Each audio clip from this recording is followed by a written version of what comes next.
Welcome to the 105.5 exclusive.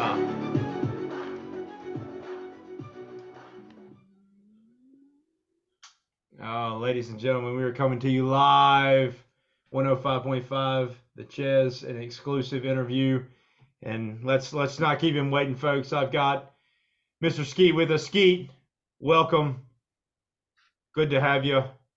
It's good to be here, Cheese. It's great to be here. That's awesome. Awesome to hear. So let's just start into it. I mean, everybody wants to know, the top thing on their mind, and you see it there, folks, right on the background.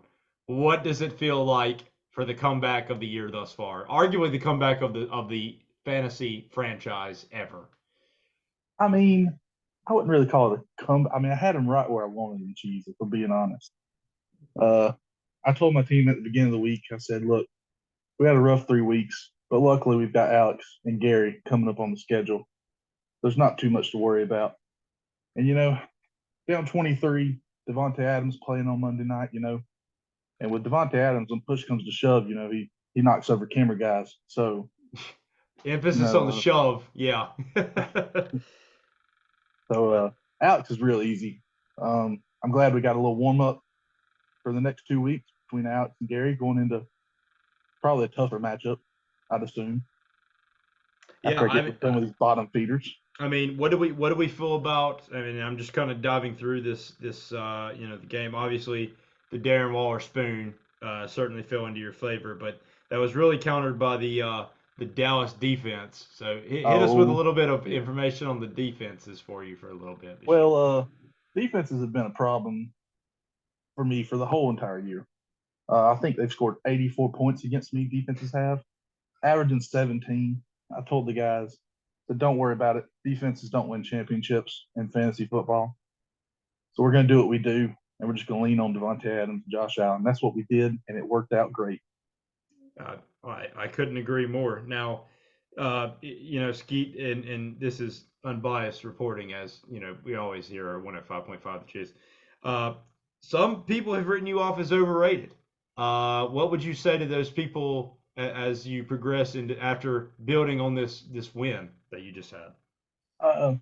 I'll say they've got to see me at some point in time this season, so they can say what they want to say. But we're going to see each other at some point in time, and we're going to find out who's overrated. And I can promise you, it's not me. That's bold words. You heard it here first from the Skeet himself. Well, Skeet, we won't keep you much longer. Just a few more questions here. Like you said, I'm looking at the standings now. You're 2-3 in the cheese division. I mean, if you had to say who would be your biggest competition so far to winning the conference, who would you think that would be kind of on your radar as a must win if you come up against them? Seeing as I have Galt and Andrew twice on my schedule every single year, it's probably going to be Galt and Andrew. I've got to play both of them again, and that seems to be my biggest competition. The rest of my division, Calder's not good. I'm not too worried about Clay. Clay kind of just comes and goes. Alex isn't any good either, so I don't really have to worry about any of them. Big words. You heard it here first for the entire cheese division that you're not good. And again, not my words. That's from the aviator wearing man himself, who is rocking a better beard than I am. I cannot lie right now.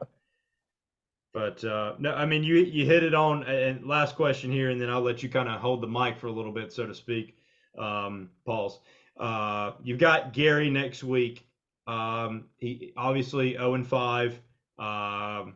Not good, and right now you're projected to beat him. Are you worried at all that you're going to be the one that gives up the loss to Gary? Not at all. I mean, really, I probably could bench half of my team and still win. I gave Devontae Adams the week off after the performance he had. Damian Pierce, I told him he could take a break because those two guys have been carrying a bunch of the workload. So I'm not too worried about anything this week. I'm just going to relax, have some fun. We're going to enjoy the win we had last week this whole week. So we're going to be doing a lot of drinking, a lot of partying, and then we're going out there and practice against Gary and then get ready for next week. There you go. There you have it. Well, currently opening a line of 15.7 points over him. So percentage wise, it's looking really good for you in that regard. Now, I don't know if he set his lineup and everything. Um, and obviously let me hold Pierce on the cheap, um, but no, it would be very exciting to see moving forward. Well, I mean, Skeet, that's all really the questions I had. I'll let you kind of open it up. Is there anything that you want to kind of cover, talk about, whatever? This is your moment as the victor this week. Yeah, I just want to say I think the commissioner had it out for me because defenses should have been gone. I mean, there's no reason they weren't gone. We decided this last year, but yet I get screwed because of the defenses. People are just raping me, pause, with defenses week in, week out, but I'm still winning. Had a rough 3 game stretch, but that's behind us now. We're getting ready to make our playoff push, and we're gonna enjoy this win against Alex because he's just not good. And then after we get to 3-3, we're really gonna turn it on and put the hurting on some people. There you have it, there, folks. Well, Skeet, coach of the Allen and Chipmunks, drinking on a Modelo right there, as you can tell. Clearly, the victor last week, as you can also tell, 121.8 to 120.6 over the very easy Alex. We appreciate your time, and as always, thank you for tuning in. 105.5. Thank you for contributing to this league. And thank you for getting absolutely finessed by everybody that you trade with. So we really appreciate your time. Appreciate it, Cheese. I'm glad I got to be here. Well, there you have it, folks. We will be tuning in tomorrow for our roundup of 105.5 The Ches, bringing you live a lot of questions that need to be answered. Obviously, Skeet's victory is going to be coming up. We're also going to talk about Gary. Did he get a win? He didn't get a win, so we're going to scratch that part out. But a lot of good things. We're going to round up the league, see how bad everybody is. But until then, this is 105.5. Again, thank you to our sponsors, Mematic. We really couldn't do this league without them, and Calder's Badness. That's two things that just the pillars of this league.